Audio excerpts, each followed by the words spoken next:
পয়গম্বরের বিবি আয়েশা সিদ্দিকা রাদিয়াল্লাহু তাআলা আনহা এবার প্রশ্ন করলেন, পয়গম্বর আপনার জন্য সুসংবাদটা কি? আপনার উম্মতের জন্য সুসংবাদটা বুঝলাম, কিন্তু আপনার জন্য সুসংবাদটা কি? নবীজি আমার দরদর করে চোখের পানিটা ছেড়ে দিলেন। নবীজি ডাক দিয়ে বলছেন, ও আমার বিবি, ও আমার কলিজার টুকরা আয়েশা, তাম পৃথিবীর মানুষগুলাকে তুমি জানায়ে দিবে, আল্লাহ রাব্বুল আলামিনের পক্ষ থেকে জিবরাইল আমাকে বলল আপনার জন্য সুসংবাদ হলো, আপনার দেহ থেকে যখন রূহটা আলাদা করা হবে তখন আপনার এই জান্নাতি দেহটা আল্লাহ রাব্বুল আলামিন তিনটা জায়গা পছন্দ করেছেন।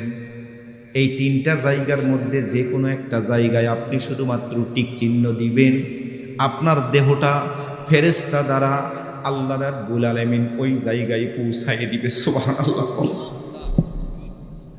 আল্লাহ রাব্বুল আলামিনের পছন্দ,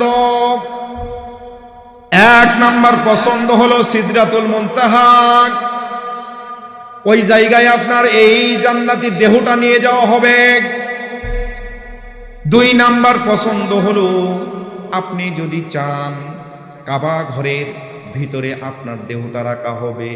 কোন মুফাসসির কিরাম বলেছেন কাবা ঘরের ভিতর নয়, বাইতুল মুকাদ্দাসের ভিতর আল্লাহ রাব্বুল আলামিন এরকম মেসেজ দিয়েছেন।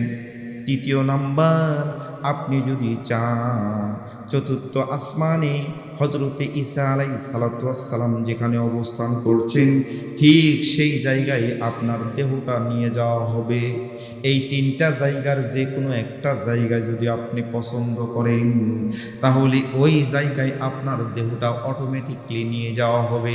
শুধুমাত্র যখন রূহটা আলাদা করা হবে, আপনি যখন ইন্তেকাল করবেন তখন আপনার দেহটা যাবে। তিন জায়গার কোন জায়গা আপনার পছন্দ গো পয়গম্বর? ওই জায়গাটার মধ্যে আপনি একটু টিক চিহ্ন দেন। নবীজি আমার দরদর করে চোখের পানিটা ছেড়ে দিলেন, ডাক দিয়ে বললেন, আয়েশা রে, জিবরাইল ওখানেই দাঁড়িয়ে আছে। আমি জিবরাইলকে ডাক দিয়ে বললাম, জিবরাইল, তিনটা জায়গায় তো আমার পছন্দ রে, তিনটা জায়গায় আমার পছন্দ, তিনটা জায়গায় অত্যন্ত দামি জায়গা। তিনটা জায়গার যে কোনো একটা জায়গায় টিক চিহ্ন দিলেই হয়ে যায়।